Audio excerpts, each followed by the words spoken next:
answer here is, could Jane's suicide have been prevented?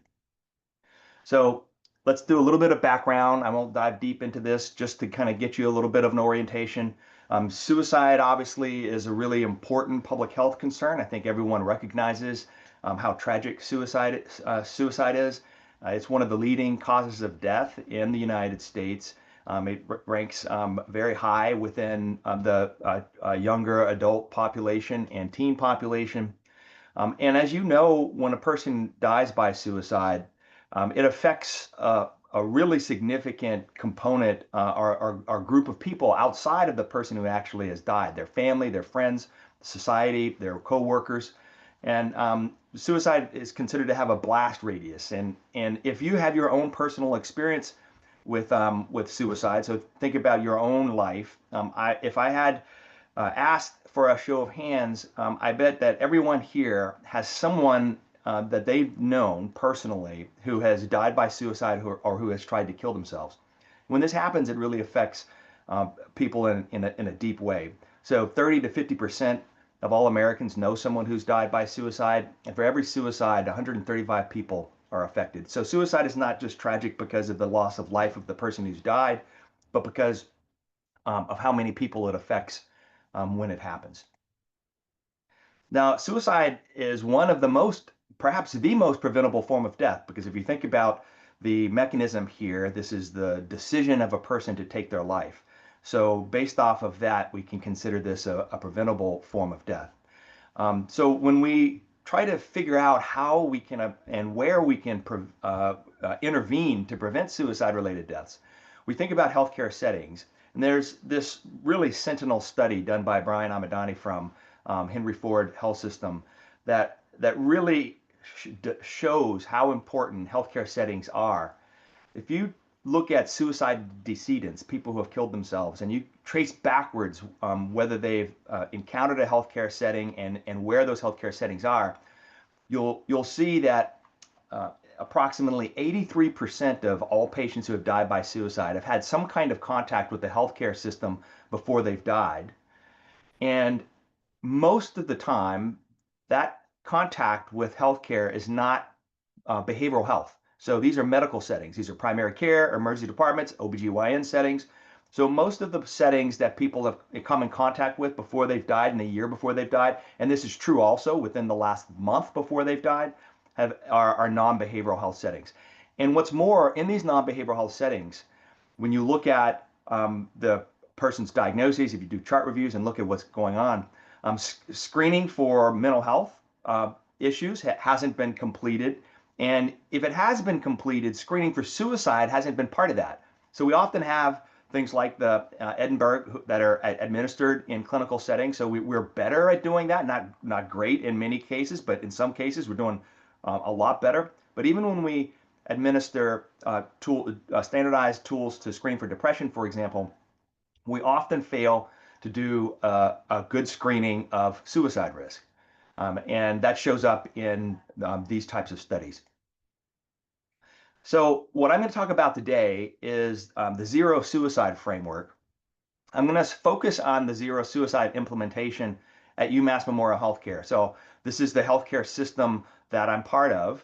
And we implemented the zero suicide framework within our entire health system. That included emergency departments, it included inpatient units, outpatient units, including our OBGYN clinics across 5 hospitals. We focused on both medical and behavioral health patients, which is the fundamental to the zero suicide approach. And we also targeted adults and children. So it was a really, really big scope. And we really wanted to make sure that we were implementing our improvement efforts across the entire spectrum. I have the link here, and hopefully your team will be able to share the slides so that you can actually access this link. But this link in the top bullet, the zerosuicide.edc.org, is probably, if you have one place to go to know and to be your primary reference source for suicide prevention, this is the one. It is the best site for suicide prevention in healthcare settings. So I would say if you leave with anything, leave with that link. Put it on your bookmark bar in your browser so that if you have any questions around suicide, specifically zero suicide, but suicide prevention in general in healthcare settings, you can go there. And basically, I'm gonna dive into the zero suicide model. So I'm gonna talk more about it so that you understand what it is. But really, what we aimed to do for our care pathways within UMass was to better identify, so figure out who's at risk, engage them in care, provide suicide-specific treatments, and then pay attention to the transitions of care across settings.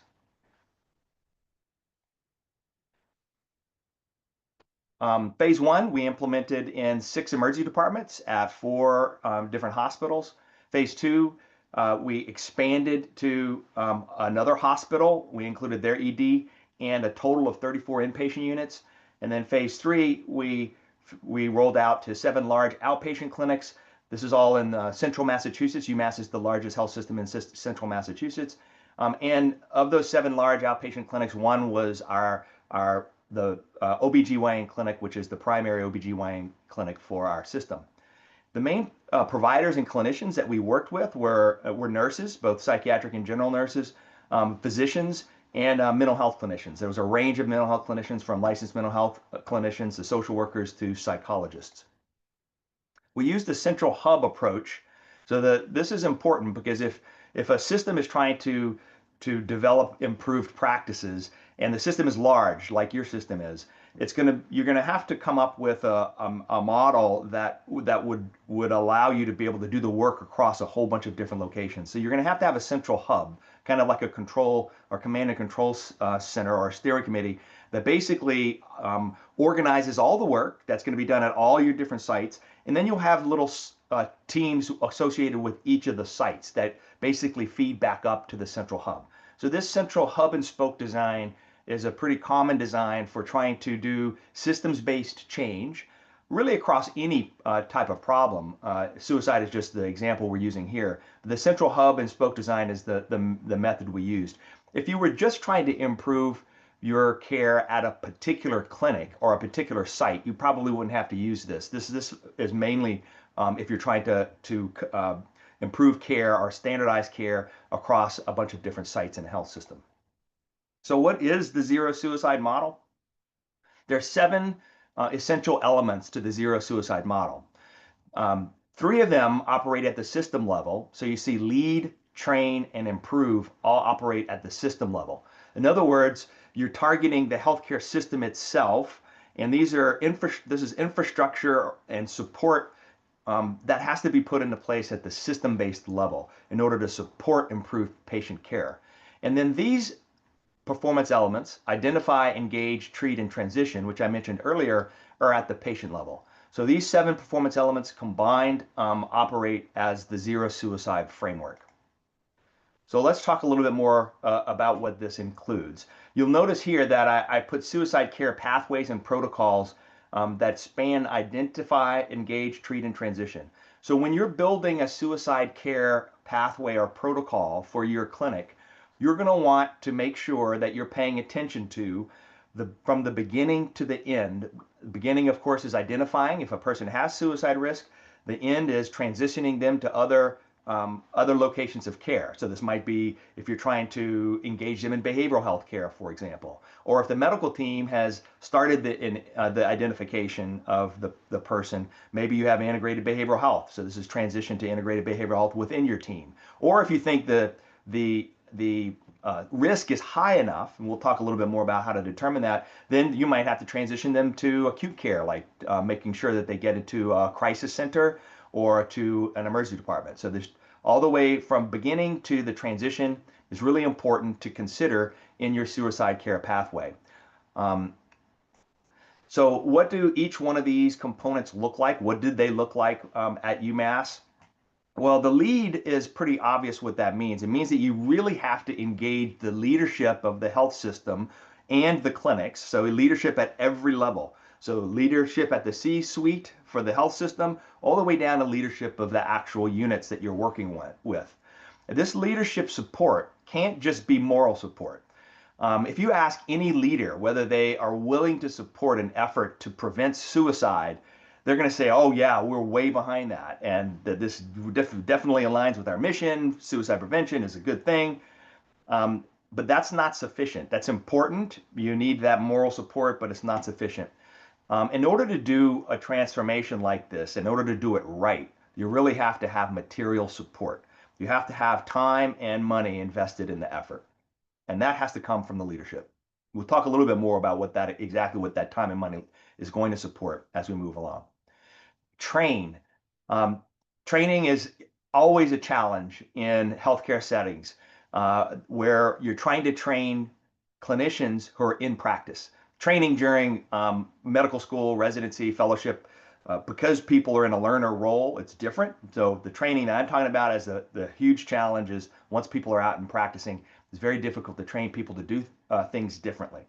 But when you do train people, you're going to have to pay attention both to the content. So what is it you're training? Are you training on screening, on risk assessment, on safety planning? That's what SPI is, safety planning intervention, de-escalation, lethal means, safety counseling, other approaches. So what's the content of the training? And what are the modes of delivery? So most often we use a learning management system. If your system is like mine, and you're a practicing clinician, you're going to be getting trainings and updates that you have to do either once or every year through your learning management system. That's the most common way to deliver trainings, but it's not going to be enough. If you rely entirely on your learning management system, you're not going to improve care for suicidal patients. You need additional webinars that can dive deeper. You need in-person and live coaching as the optimal, which is what we did at UMass. So what does identify mean? It means universal screening. That's what we did here. You don't have to do universal screening because it's not a requirement of the Joint Commission or of other practice standards. The minimum threshold for screening for a practice standard is patients who present with a primary behavioral health complaint. Those are the people you're required to screen for suicide risk, or if you're treating them for a behavioral health condition. So if you're treating depression in one of your patients, then it's an obligation that you would screen for suicide risk. At UMass, we decided to do universal screening. The specific screener that we're using is called the patient safety screener. But there are other options like the CSSRS is a common one, which is often referred to as the Columbia. So it's the Columbia Suicide Severity Rating Scale. But in addition to screening, you have to be prepared to be able to do a full risk assessment. So we'll talk a little bit more about that. Screening and assessment are different. The screening is designed to detect if there's a signal. Is there something that you need to be concerned about and need to follow up on? And then the follow-up is the risk assessment.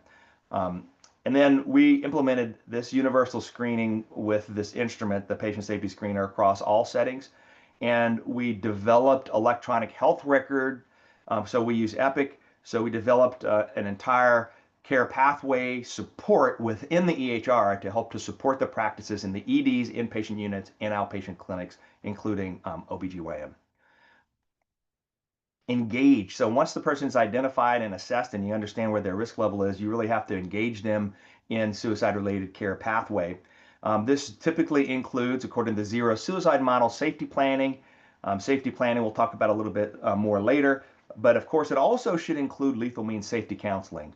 So this is a basic foundation of suicide prevention, lethal means safety access. In other words, putting distance between the patient and their lethal means is really, really important.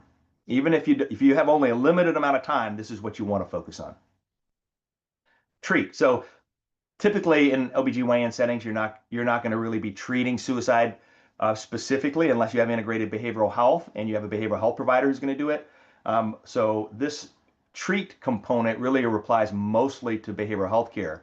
So the treat aspect that you're most likely to be dealing with in your practices are making sure the person is affirmatively connected to behavioral health care, that you have that discussion with them, and that you connect them to specialized behavioral health care.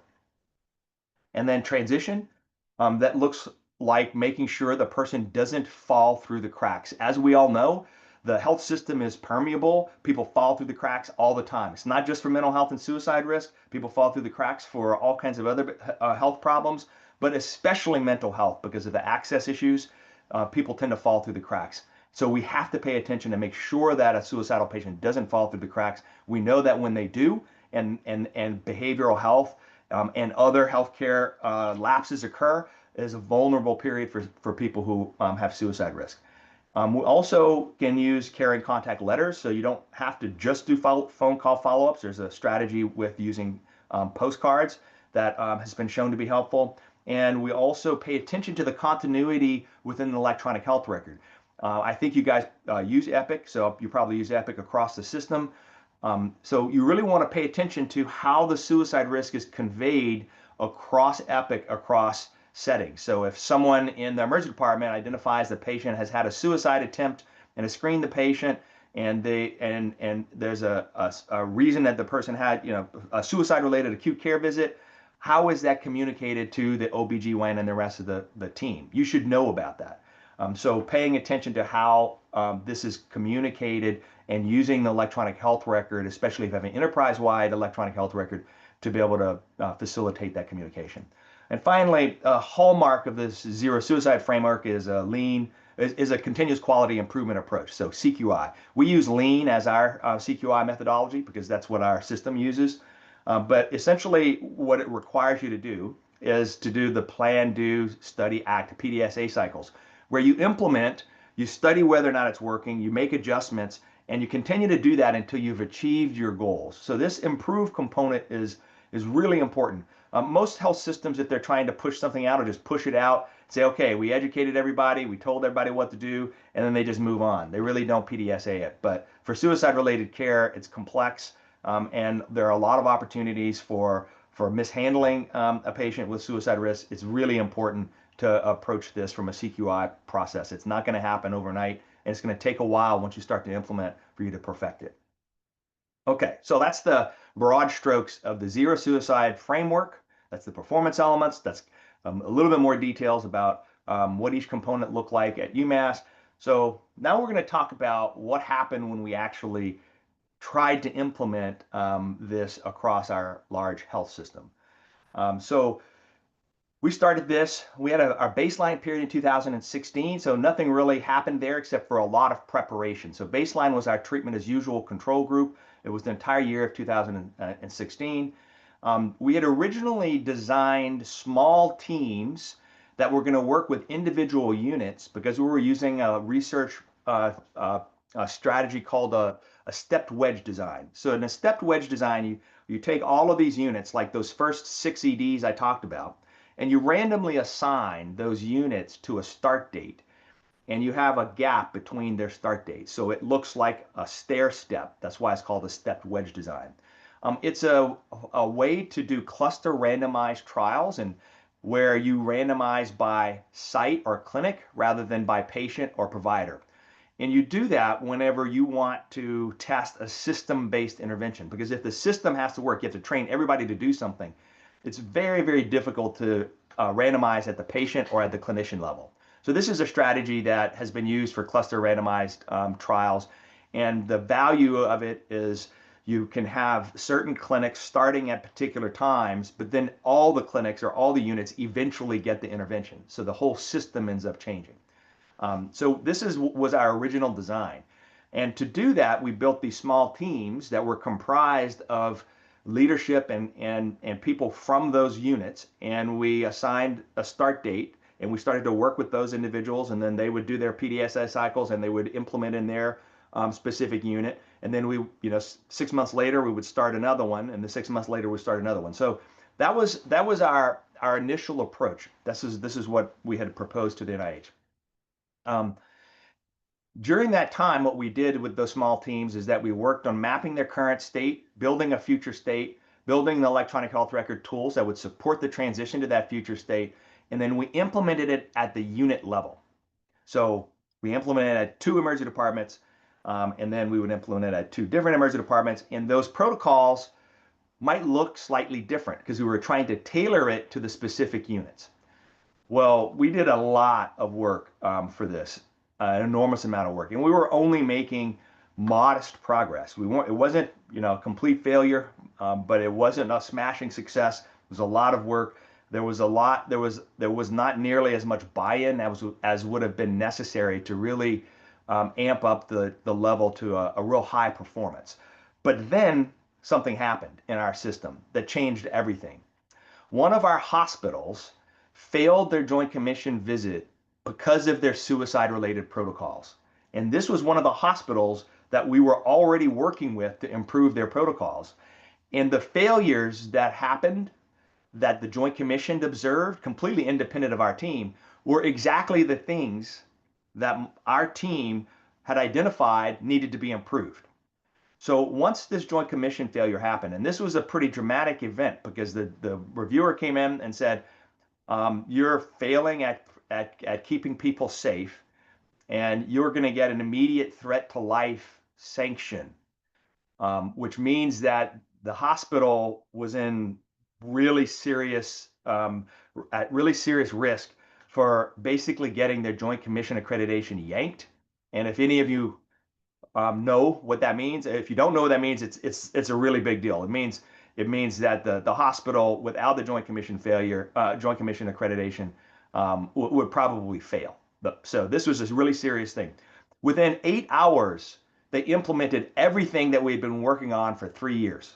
So I've been working with this particular site for 3 years, and with little to no progress. But then they failed their Joint Commission visit, and all of a sudden, everybody from the CEO down to the patient care attendants were all on board, and within 8 hours, they had corrected everything. In fact, they had corrected everything so much that they had swung to the right and implemented a system that was never going to be sustainable. It was way too much effort, but they had to do that in order to get past this Joint Commission sanction.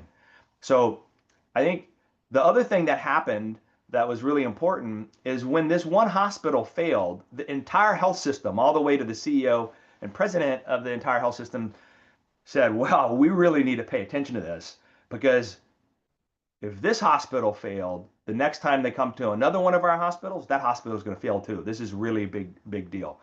So that transformed the approach for our work in two ways. The first thing is it really engaged leadership in a way that they hadn't been engaged before.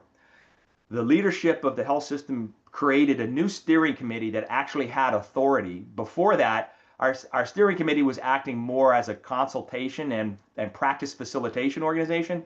But here, it changed so that we had a steering committee that actually had authority. The authority was the head of patient safety and quality for the whole health system. And once she was engaged, and she answered directly to the CMO of the whole health system, then everything changed in terms of the resources that we were able to bring to bear. And we had a program manager. We had someone who could oversee and make sure everything was getting done, who kept really good record of all of the tasks, because we would be in a big group and then they would split off into small task groups that were supposed to get things done. Well, really strong project or program management was put into place. We had way better stakeholder engagement. So before the failure, whenever we would meet, the people who would meet with us, who were from the units, were usually on clinical shifts. They were on clinical duties. So they were like, in and out. Half the time they wouldn't show up. Half the time they showed up, they got paged and they had to leave.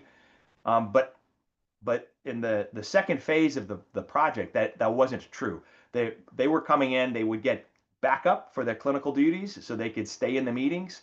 And that really made a big difference in terms of the engagement. We received iterative feedback. So as we developed something, we sent it out there to clinicians who were doing the work. They gave feedback. We pulled it back in.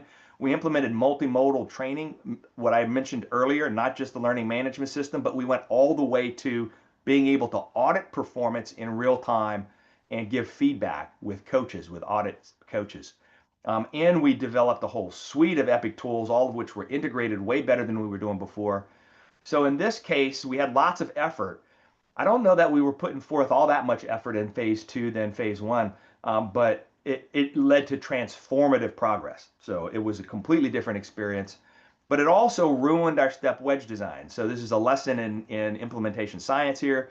Our initial step wedge design, where we were trying to implement things at a unit level over time in a stepped way, was totally ruined because once we developed our new protocols, the health system said, no, we need to go live with these new protocols across the entire system. There's going to be no waiting. And so we had to step wedge until then, and then all of a sudden, all of the units went live with the new protocols, and our step wedge design was ruined. But the good news is we were able to implement much better protocols because of all this that had happened, and because of the support and direction of the leadership of the hospital. So we went through that experience and rolled everything out in all of our inpatient units and our emergency departments. So this primarily applied to our acute care settings. And then we turned our attention to our outpatient settings. So ambulatory, primary care, OBGYN, and outpatient mental health. Well, we started to plan for that. We started to actually turn things on so that they were going live in Epic. But then COVID hit in 2020. So we not only had the Joint Commission failure that really disrupted our progress, but we had COVID, and that delayed everything because nobody was doing anything during COVID in terms of performance improvement. We're all just trying not to die and all trying to make sure that our patients were getting the care that they needed and figuring out how to do everything remote. It was a mess, and it really disrupted the healthcare system. In fact, I don't know what your healthcare system is like, but I don't know that we've ever really gone back to normal functioning. It's still a bit congested. But we did roll out our new protocols. And once again, because there was less leadership focus, there was a whole leadership transition in outpatient. Leadership was focused on COVID. We didn't have the project management we did before. There was a lot of clinic variability. And because of COVID-19, we still did a lot of effort and we had modest progress. So I tell this story because I want to emphasize what made the difference in our health system for us to move from lots of effort with modest progress to lots of effort with a whole lot of transformative progress. Well, first thing we had was a sentinel event. That's not something that you really want to happen, but it does happen. And a sentinel event in the health system can include a bad outcome, so a patient dies by suicide or has a serious suicide attempt, or it can be something like the Joint Commission failure. What that did is it led to an investment from the health system. Without this investment of time and effort on the health system, we wouldn't have been able to get the change that we did. So that treasure turns into time. We had a leadership mandate. Kaizens. Kaizens are these large massed CQI exercises where you get all those stakeholders in the field together in one room, and like our Kaizens were 8 hours. We did 3 8-hour Kaizens where we had 50 people from across the whole health system who were in the same room. It was organized. We had probably about 20 hours of organization to make sure that these Kaizen events happened and got work done and that they were really well done. So it was a lot of preparation by the steering committee. And then we also had ITIS resources that prioritized our changes. So as you know, in any health system, the ITIS resources are really, really scarce. And they have their project list, and they're going to go through their project list in the order that they come in or in the order of priorities. Well, we were able to bump up our priority and therefore got more attention and got more action from the IS services. And the health system recognized that in order to pass the next Joint Commission visit, it couldn't just be a thin wallpaper job. You couldn't just send out the trainings through the learning management system. It wasn't going to be enough because the Joint Commission auditors, they look at behavior. They don't look just at the EHR. So we needed to train people at the elbow. We needed to actually do live trainings. So all of these really were what ended up transforming our capabilities. Is the treasure, time, and talent. Now, the question that I have for you, we won't be able to answer this, but it's a question that I think your health system has to ask itself is, can you get this kind of change without a sentinel event? So what can replace this sentinel event?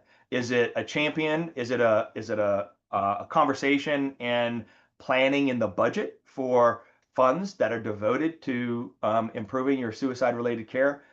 So you have to think carefully because you don't want a sentinel event to be the prompt. You want to try to avoid the sentinel event. If you can get this treasure, time, and talent devoted to improving your care, then you can avoid a sentinel event. All right, so that was the system level components. Let's talk about the patient level components. What did the protocol, the care pathway look like in primary care and OBGYN? So we tried to come up with a very simple workflow because the simpler we keep it, the easier it is to follow. So keep it simple is a basic principle. So we wanted to answer the questions that clinicians might have. Who should I screen for suicide? Well, if the person's primary condition is a behavioral health concern, then, and it doesn't matter which behavioral health concern, by the way, it's not just depression. So it was really important for our culture change and our change in the way the clinicians thought about this to recognize that it was any behavioral health condition. So any kind of behavioral health condition that the person was presenting with as a primary reason for care, then those people should be screened for suicide risk. And the second group is any patient who expresses suicidal ideation or suicidal behavior either directly, so they're telling you that they're thinking about killing themselves, or they're showing some frank signs and symptoms that they are thinking about it. Collateral report, so someone with them says, I'm really worried that I think he might be thinking about killing himself, or they screen positive on a depression screener. And this is probably the most common trigger in OBGYN settings. So I have both the PHQ and the EPDS here because I think most GYN settings are going to be using the EPDS. Some of them still use the PHQ-9, but it doesn't really matter because whichever screener you are using, that is often the trigger for additional screening because you're not going to be treating a lot of patients for a primary behavioral health complaint in OBGYN. But if you are treating them, if it surfaces and now you're treating them and you're prescribing an antidepressant or an anxiolytic, for example, then you do need to screen for them because now it's part of the treatment plan. So primary presenting complaint, they have a behavioral health condition you're treating, there's frank expression of suicidal ideation or behavior, or they screen positive on a screener, you should screen those individuals for suicide risk. So how should you do that? Well, specifically on the depression screener, if the suicide item, I think is item 10 on the EPDS, it's item 9 on the PHQ-9. If that's negative, then you don't need to do any further screening. If the suicide item is positive, then you would administer your suicide risk screener, whichever screener you're using in your system. I think at Rutgers is probably the CSSRS screener.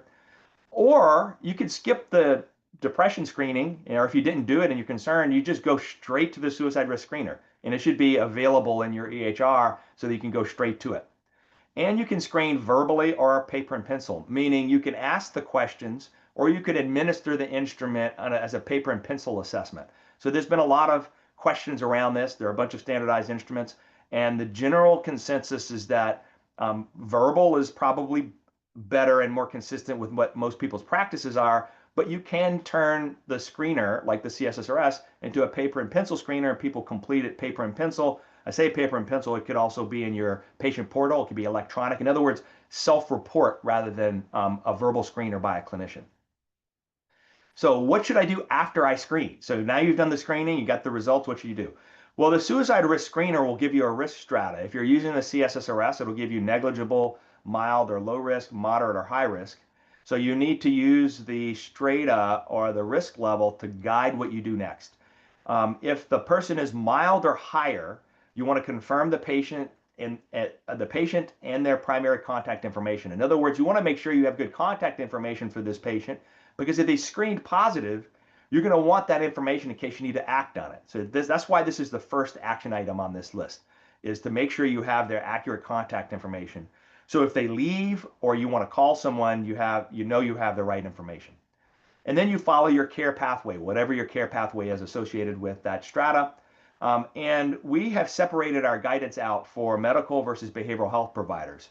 And we produced a best practice advisory. We put this stuff in our Epic Hub. I don't know if you call it the hub, but it's where all the clinical resources are. And we created job aids to help with our care pathway.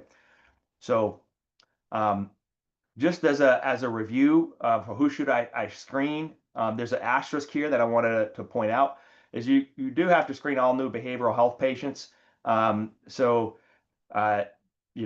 they haven't taken the screener, then you should still screen for them, and you should go directly to the suicide risk screener. But also, if you're treating a person for a behavioral health condition, like you're prescribing an antidepressant, you should also make sure you're rescreening them if their symptoms are worsening. So that's a logical clinical trigger, so the person's getting more depressed, that should be a trigger for you to rescreen the patient if you haven't screened them recently. If you're changing the medication, if you're upping their dose, for example, or you're changing them from one SSRI to another, then you need to rescreen them. And if they're exhibiting any other warning signs, they're looking more withdrawn than usual, there's social isolation, some major stressor has happened, a threat to themselves or their family, for example, then that should be a trigger for you to screen as well. So changes in clinical status are important to pay attention to.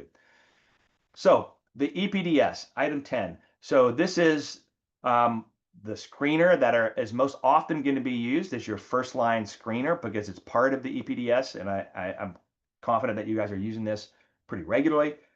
So it's important to pay attention to this item. And it's important for your site to establish what a positive screen is. Many sites will say on the EPDS, anything above a 0 requires additional screening. Some sites say, no, hardly ever, I'm not worried about.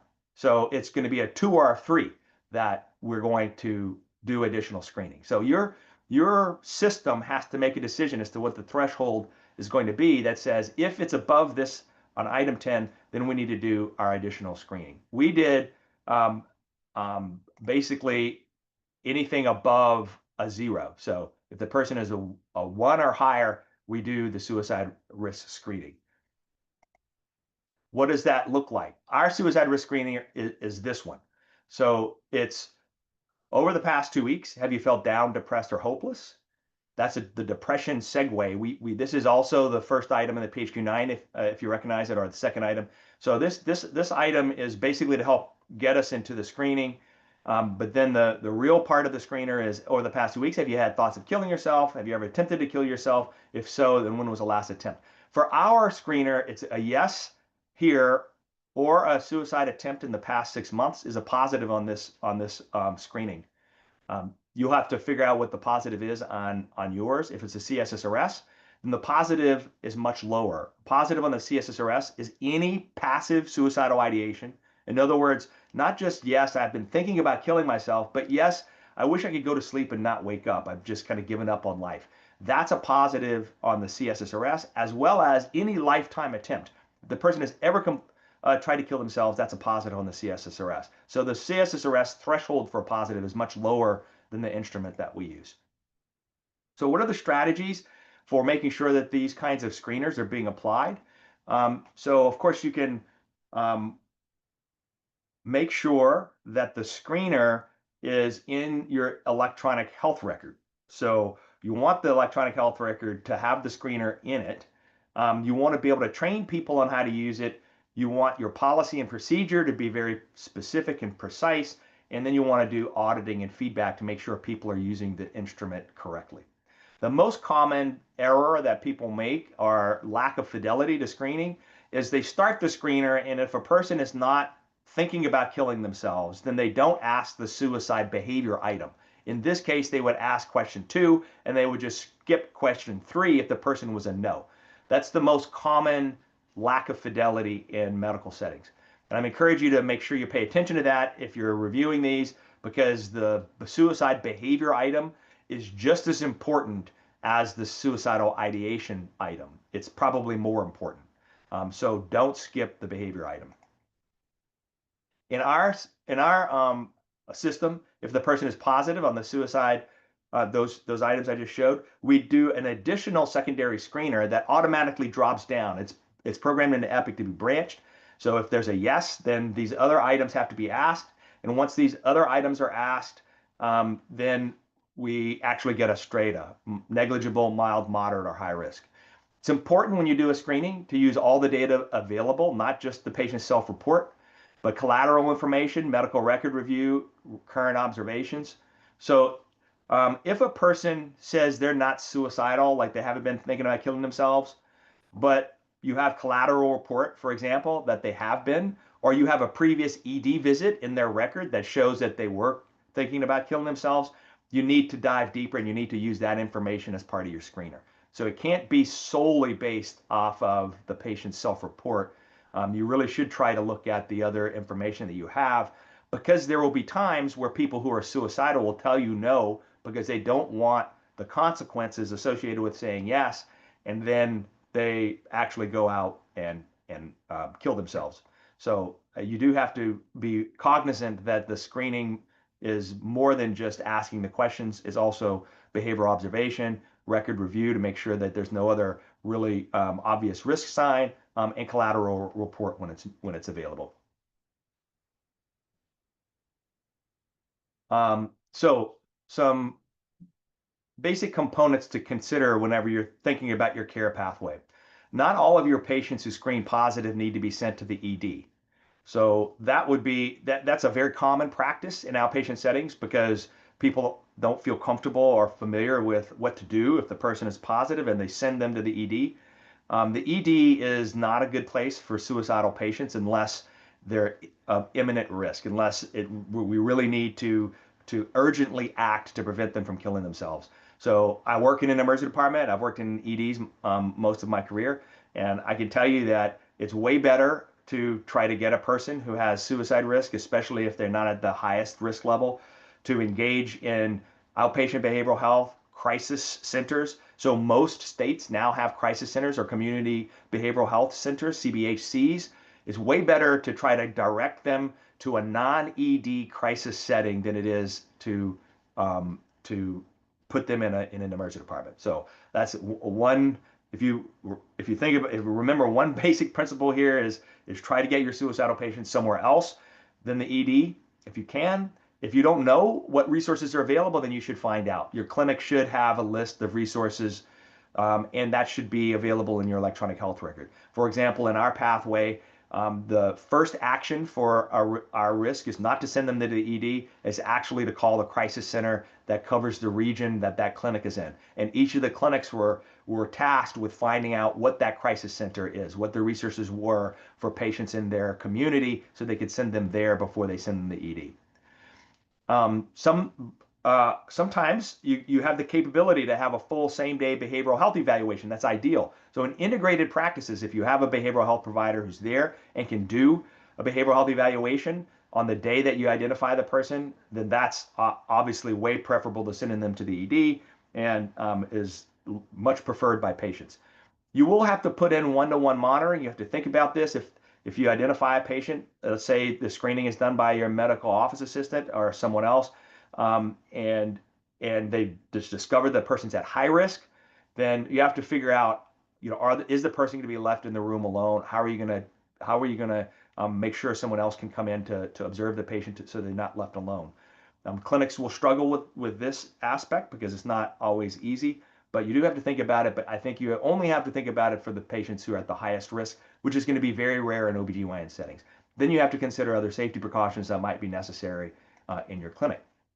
This is an example of what our medical provider pathway is, what the actions are. This is the kind of information that comes up in the electronic health record for our best practice advisory and on our clinical hub so people can reference it. So if the person is mild risk, then we offer a referral to a behavioral health provider and then re-administer the screener at every visit until the patient is no longer screening positive. So that's a logical kind of thing. If the person comes in, they're positive of suicide risk, they come back in again, you want to rescreen them and make sure that they're not suicidal. If they are suicidal, then you have to act on it, can't ignore it, and then you have to continue to do this rescreening or reassessment until the person is better. So this is a pretty minimum path for a mild risk patient. Note that we're not over reacting here. We're not putting the person in transport to the ED. If they're at moderate risk, if a behavioral health provider is on site, so you have someone available and you have access, then consult for same-day evaluation or make a next-day appointment. This was guided by our integrated behavioral health team. If there's no behavioral health provider, then consult your regional emergency service provider. That's what I mentioned earlier, crisis center. Transfer to the ED if there's no emergency service provider or a behavioral health provider, or the crisis center. If you call a crisis center and you talk with them on the phone, if they deem that the person really needs to go to the ED, then you should do that.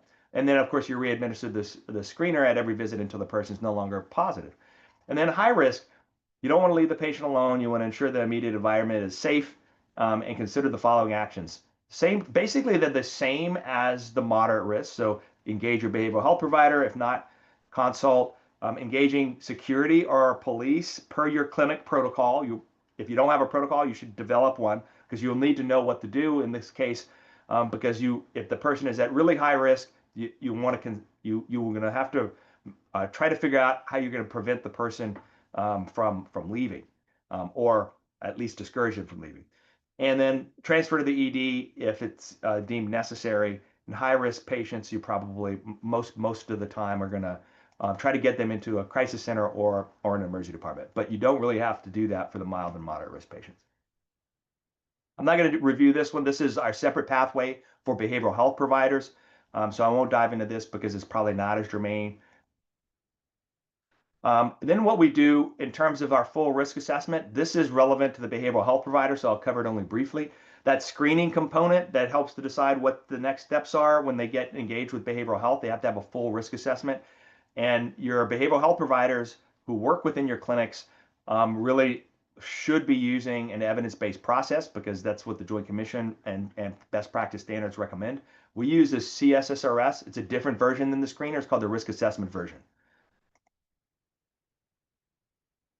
So how do you engage a person and how do you have this conversation with them? You want to use your clinical judgment to tailor the intervention efforts. You don't want to do one size fits all. You do want to have a patient-centered approach and talk with the patient about what you're doing and why you're doing it. So you provide anticipatory guidance, provide a rationale for the actions that you're taking, describe the care pathway, elicit patient engagement and buy-in, increase the frequency of visits if a person is on your care pathway, and increase the coordination between you and behavioral health. Avoid a medication-only approach. What we know from recent studies is that if you only treat a person's behavioral health condition when they're suicidal with medication and don't have them engaged in some sort of behavioral health therapy, then it's far less effective and those patients' suicide risk does not decrease. So try to make sure if you're working with a patient that you know has suicide risk, that you're actively engaging that person and making sure they're in behavioral health care, specifically behavioral health treatment in addition to medication, therapy in addition to medication. A response plan. So you have a suicidal patient and they miss or cancel sessions. What are you going to do? So this is often a sign that the person's decompensating. So you don't want to ignore that. Safety planning. So behavioral health providers are going to be mostly responsible for the safety planning. Provide other community resources, address their social needs, and if you can, engage them in suicide-specific treatment. So you may have clinics or specialists in your area that actually provide specialized training or treatment. I see there's a hand raised, so I'm gonna pause here because I'd prefer to spend the rest of the time answering questions if you have questions. So Lily, you have a question. Hi, good morning. Thank you so much. I'm one of our general OBGYN providers, one of the attendings, and I really, really appreciate this talk. I had a question since you're talking about the kind of emergency responses. And I think one of the things I struggle the most with is how to modify our responses when it comes to our patients of color and in particular Black patients. And the reason I say that is because we've had situations where, we've had concerns about patient safety for patients at home, and then the issue has been, do we call the police or not? And I always have this internal conflict about calling the police because I think historically in this country, calling the police doesn't always lead to the safest outcomes for Black patients. And I'm just wondering if in your experience, when it comes to, the role of police in suicide prevention and in these emergency responses, if you have any insight or pearls of wisdom or any experience that you can share with us to help inform Yeah, that I think experience. Thank you so much. thanks for the question, Lily. I think your concern is valid, and we should generally avoid sending the police for a safety call in in all cases except for those where you really are concerned about imminent risk. I think that there's a couple of things that communities have done. So, and not everyone knows that these things are happening in their community, so it may take a little bit of investigation. So many communities have come up with alternatives to police officer response to a safety check. So it may be like if you're practicing in a particular location, talking with your local police department about what alternatives are available, just to make sure that there aren't alternatives. So there are communities in Massachusetts, for example, that for a mental health safety check, they send out a trained mental health clinician in addition to police, and the mental health clinician engages with the patient first. The police are there simply for backup in case things go awry. So it's not the police officer knocking at the door, it's actually a mental health clinician. So first off, you want to make sure that there aren't any existing programs within your existing law enforcement program that might be better than just the police showing up. Second, most communities have access to a community behavioral health center, and these are becoming more and more available because SAMHSA and the federal government has funded this initiative nationwide. But you also might have some state-funded community behavioral health centers. They're usually called by use the acronym CBHCs, but you might also have community crisis centers.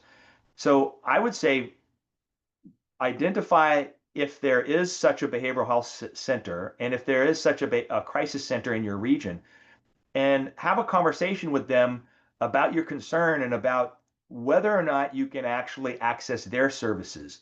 So most of the CBHCs and most of the crisis centers will have either mobile crisis that can show up to the person's home, or they will agree to be able to talk to the patient over the phone and provide crisis de-escalation and intervention services over the phone.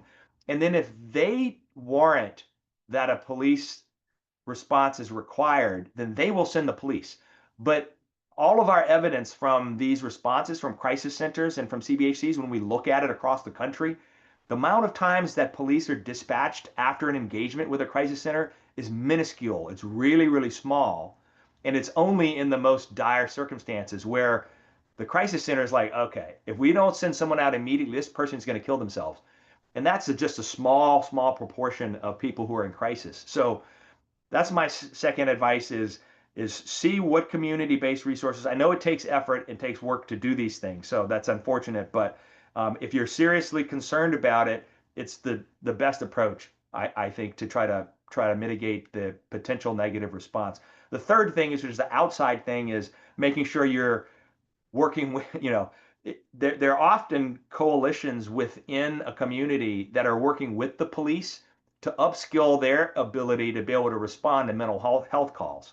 So I know that's even more difficult and it's much broader, but we're engaged in some of those efforts here where we have enhanced training of de-escalation, of recognizing mental health problems, of how to handle a suicidal patient. So if you can enhance the police officers so they respond in a more appropriate and less threatening way, they're not breaking down doors, then that could also have a potential impact on the response. That's my best advice. Thank you. That was very, very helpful. You're welcome. Josh.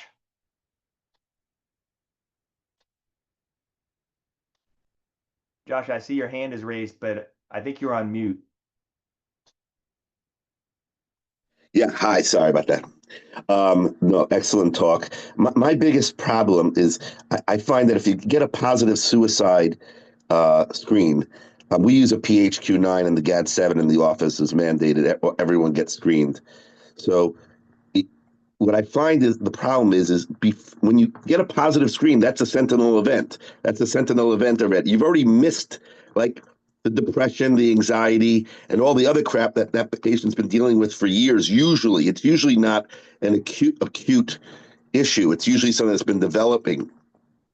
And what I found is the impossibility of finding good psychiatric care prior that doesn't, like I have a lot of patients, they're not on Medicaid, they're not on Medicare, they can't afford the care that they can't afford the care that they actually need. We have these Zoom psychiatric services, this LifeStance. We have another one.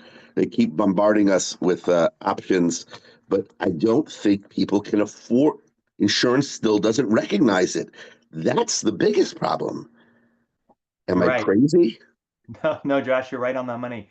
I could spend a day talking about this issue, but I want to. So this is basically behavioral healthcare access issue, right? And Yes. non-parent. So the broad issue is we don't have enough behavioral health providers who can provide care for the patients that we see, particularly those who don't have insurance or who are underinsured. But even insured patients have No, difficulty accessing behavioral health care. they're And the hardest. They're they're the hardest. in many ways they are the hardest. You're right. And children, insured children are the hardest. And that's because in our we just don't have enough healthcare providers, behavioral health care providers, which is very difficult to address. But it's also because I would encourage you to think about 988. So I'm going to put my plug Yes. in for 988. Um, 988. every medical provider should be very familiar with 988. 988 is the crisis response phone line. It can get a phone call and a text. And I know it's not, I know it's not sufficient, okay, but I think a good conversation with your patients around accessing 988 is really, really important because even if they can't get into behavioral health chronic care, they can access the 988 lines, and that whole infrastructure is steadily improving. And the 988, the reason why that's good is because 988 also should direct the person to local resources that you may not know about. And what I found is every time we go into a community and we dive deep, there are resources that the medical providers don't know about because they just can't know about all of it. So I say, first thing to consider, you get a suicidal patient, make sure you have a really good conversation with them about 988, that they can call and they can text it. Just have to text to the 988 line and they can have a text exchange. And then the 988 can help to take it from there and try to identify behavioral health resources. Dr. Boudreaux, thank you so much. We are just about out of time. Yep. Thank you. I appreciate it. Thank you. Thank you. This was a great talk. So we're going to have to leave it here and end the Zoom, but thank you, everyone. I hope everyone has a safe and productive day. Thank you. Bye. Thank